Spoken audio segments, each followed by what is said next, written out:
पाचन तंत्र के बारे में बात करते हैं, डाइजेस्टिव सिस्टम के बारे में। तो पाचन तंत्र क्या होता है कि जो जटिल अणु होते हैं, जो हम लोग भोजन खाते हैं, वो बहुत ही कॉम्प्लेक्स जो होते हैं मॉलिक्यूल्स होते हैं। तो जटिल अणुओं का जल हम लोग पानी पीते हैं, और एंजाइम हमारी पूरी बॉडी में एंजाइम्स होते हैं, चाहे वो टाइलिन हो, चाहे हमारा रेनिन हो, पेप्सिन हो, कोई भी हमारे में एंजाइम हो। तो जल और एंजाइम के द्वारा ही भोजन के जटिल अणुओं को सरल अणुओं में तोड़ने की प्रक्रिया को ही हम पाचन कहते हैं। क्लियर है? अब हम लोग बात करते हैं पाचन तंत्र की। तो पाचन तंत्र क्या होता है? तंत्र का मतलब ये होता है जो पाचन में कई सारे अंग जब भाग करते हैं तो उसमें पार्टिसिपेट करते हैं, तो उसको तंत्र बोलते हैं। जैसे जो हमारा पाचन तंत्र होता है मुख गुहा से प्रारंभ होता है। तो मुख है मुखगुहा, कृष्णी ग्रासनाल, अमाशय, छोटी आंत, बड़ी आंत और मलाशय, इस तरह से होते हुए हमारे क्रमानुसार चला जाता है। ठीक है, अब बात करते हैं हम लोग। तो सबसे पहले हम लोग बात करते हैं मुख की। तो मुख, जो मुख होता है उसमें हमारी लार ग्रंथियां होती हैं। तो लार ग्रंथियों की संख्या अगर हम बात करें तो संख्या में 6 होती है और जोड़ी में 3 जोड़ी होती है। क्या नाम है उनका? तो सबलिंगुअल, सबमैंडिबुलर और पैरोटिड। पैरोटिड हमारी बहुत इंपॉर्टेंट ग्लैंड है, मतलब लार ग्रंथि है। पहली, जैसे हम बात करें, पहला पॉइंट है सबसे बड़ी लार ग्रंथि कौन सी? पैरोटिड है।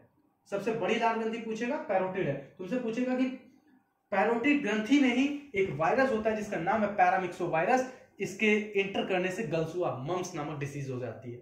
बहुत अच्छे से हम लोग समझ चुके हैं। अब हम लोग बात करते हैं एंजाइम की।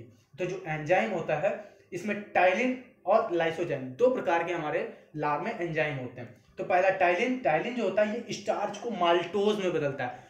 माल्टोज, जहां पे ओज लग जाए वो शुगर है, जहां पे एज लग जाए वो एंजाइम है, तो माल्टोज शुगर में कन्वर्ट करता है। लाइसोजाइम एंजाइम ये जो होता है भोजन के साथ जीवाणुओं को नष्ट करता है। बिना हाथ धोए अगर आप खाना खाते हैं तो उसको नष्ट करेगा।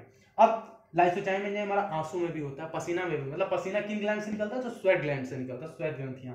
अब हम लोग दांत के बारे में बात करते हैं, क्योंकि भोजन के पाचन में हमारे दांतों की बहुत अहम भूमिका होती है। ये उसको पीसते हैं, और ये जो दांत होते हैं, दांत की 3 लेयर होती है। सबसे बाहरी परत इनेमल, फिर डेंटाइन, फिर पल्प। जो इनेमल होता है ये हमारे शरीर का सबसे कठोरतम भाग होता है, और जो डेंटाइन होता है वो इसके जस्ट नीचे वाली लेयर होती है जो कि कैल्शियम की बनी होती है। ये इनेमल कई बार पेपर में पूछा गया।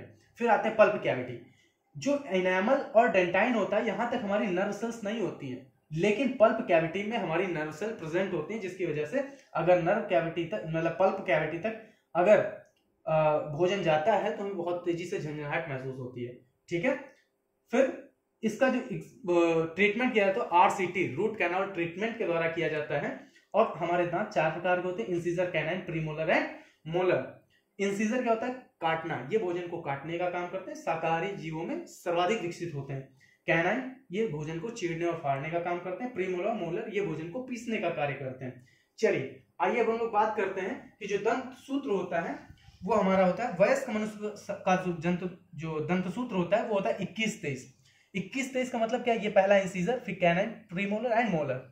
तो ये देखिए, आइए हम लोग दांत के बारे में बात करते हैं।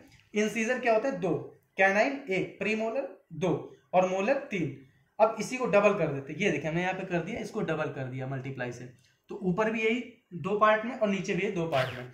फिर अगर हम 5 वर्ष से कम बच्चे की बात करते हैं तो ये होता है 21-02। 21-02 मतलब 2 इंसीजर, 1 कैनाइन, प्रीमोलर इसमें होते नहीं और मोलर 2 होते हैं। तो यहां तक बताइए आपको सारी बातें समझ में आई हैं। चलिए अब हम लोग मिलेंगे अगली वीडियो में। धन्यवाद।